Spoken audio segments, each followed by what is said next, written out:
သူကတော့ကိုရီးယားနိုင်ငံမှာအသက်ရှူရအကျဆုံးဖြစ်စေမဲ့ခင်မွန်းတူဖြစ်ပါတယ်။သူရဲ့ဇနီးတဲ့ဟာတစ်ချိန်တုန်းကတော့အလွန်လှပပြီးအမိုက်စားခန္ဓာကိုယ်အချိုးအစားကိုပိုင်ဆိုင်ခဲ့တာပါ။ဒါပေမဲ့ကလေးမွေးဖွားပြီးတဲ့နောက်မှာကိုယ်အလေးချိန်တက်လာခဲ့တာကြောင့်သူဟာသူမကိုလောင်ပြောင်တယောပြီးမုံတိစိတ်ပြက်ပြလာခဲ့တာဖြစ်ပါတယ်။မနက်ခင်းတိုင်းမှာဂျင်ဂျူးဟာမနက်စာချက်ပြုတ်ဖို့အတွက်စောစောစီးစီးနိုးထားရလိမ့်ရှိပြီးခင်မွန်းဖြစ်သူကတော့ဘာအပြစ်မရှိစိတ်မရှိနဲ့အိပ်ရာထဲမှာပဲအိပ်ပုတ်ဆောင်နေတတ်ပါတယ်။မိဖို့ချောင်းဆိုတာအမျိုးသမီးတွေအတွက်ပဲလို့ဂုံယူဝင့်ကြွားစွာပြောဆိုလိရှိပါတယ်။မနက်စာစားပြီးတဲ့နောက်မှာတော့သူမဟာကလေးကိုကြောင်းလိုက်ပို့ရပြီးခင်မုန်းဖြစ်သူကိုအိပ်ရာသိမ်းထားဖို့တတိပေးခဲ့ပေမဲ့သူမပြန်လာတဲ့အချိန်မှာတော့စောင်းဟာကျမ်းပင်ပေါ်မှာပဲတစ်ချက်မှမလုပ်ဘဲရှိနေတော့မှာပဲ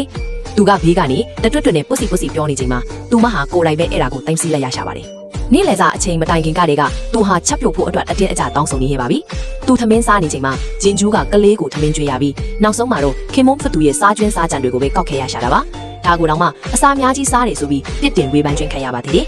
ပတ်စံချွေနာဖို့အတွက်သူမဟာဈေးပေါ်တဲ့အဝတ်အစားတွေကိုပဲဝေဝစ်ခဲ့ပြီးမြဲသူကတော့သူမရဲ့အဝတ်အစားရွေးချယ်မှုကိုရုပ်ဆိုးလိုက်တာဆိုပြီးနင်းကျင်စော်ကားနေတာဖြစ်ပါတယ်အစီအစဉ်ကနေသူမရဲ့အခြေအနေကိုသိရှိသွားပြီးတဲ့နောက်မှာတော့သူမကိုခင်မုန်းဖြစ်သူနဲ့တလကြခွဲနေဖို့စီစဉ်ပေးခဲ့ပါတယ်အဲ့ဒီအချိန်အတွင်းမှာပဲသူမဟာလေ့ကျင့်ခန်းတွေလို့ဝိတ်ချဒိုင်ယက်လုပ်ပြီးသူမရဲ့အရင်ကအလှအပါတွေကိုပြန်လည်ရရှိအောင်လှုပ်ဆောင်နိုင်ခဲ့တာပါခင်မုန်းဖြစ်သူကသူမရဲ့ပြောင်းလဲသွားတဲ့ပုံစံကိုမြင်လိုက်တဲ့အခါမှာတော့လုံးဝကိုမှင်တက်အံ့ဩသွားခဲ့ရပါတယ်သူမအိမ်ပြန်လာပြီးတဲ့နောက်မှာတော့သူ့ရဲ့သဘောထားဟာလုံးဝကိုပြောင်းလဲသွားခဲ့ပါပြီသူဟာသူမကိုအားကြမနာယူစိတ်လှုပ်ရှားစွာနဲ့မမိတ်မတန်လိုက်ကြည့်နေခဲ့တယ်လို့မကြာခဏဆိုရင်ချစ်ခင်ယူရောက်ပြကိုစူးစမ်းနေခဲ့ပါတယ်ဒါတင်ကတည်းပဲသူမအမြဲတမ်းလိုချင်တောင့်တခဲ့ရတဲ့အဝတ်လဲခန်းသုံးဘီရိုကိုပါအံ့ဩစရာလက်ဆောင်အဖြစ်ဝယ်ယူပေးခဲ့တာဖြစ်ပါတယ်